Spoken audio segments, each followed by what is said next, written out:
এই ম্যাটেরিয়ালসগুলো আমি সোমনাথ পাড়ুই স্যারের কাছ থেকে নিয়েছি। এটা বাই পোস্ট এসেছে, কিন্তু পুরো ছিঁড়ে গেছে।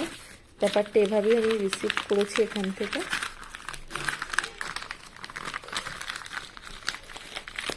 আচ্ছা,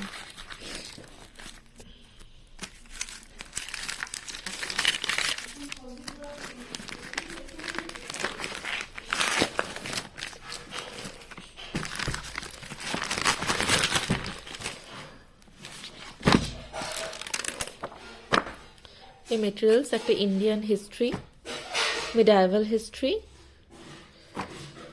modern Indian history, Indian polity, Indian geography, static GK, general science আর ইন্ডিয়ান ইকোনমির উপরে। এই 9টা বই আমি আজকে রিসিভ করেছি।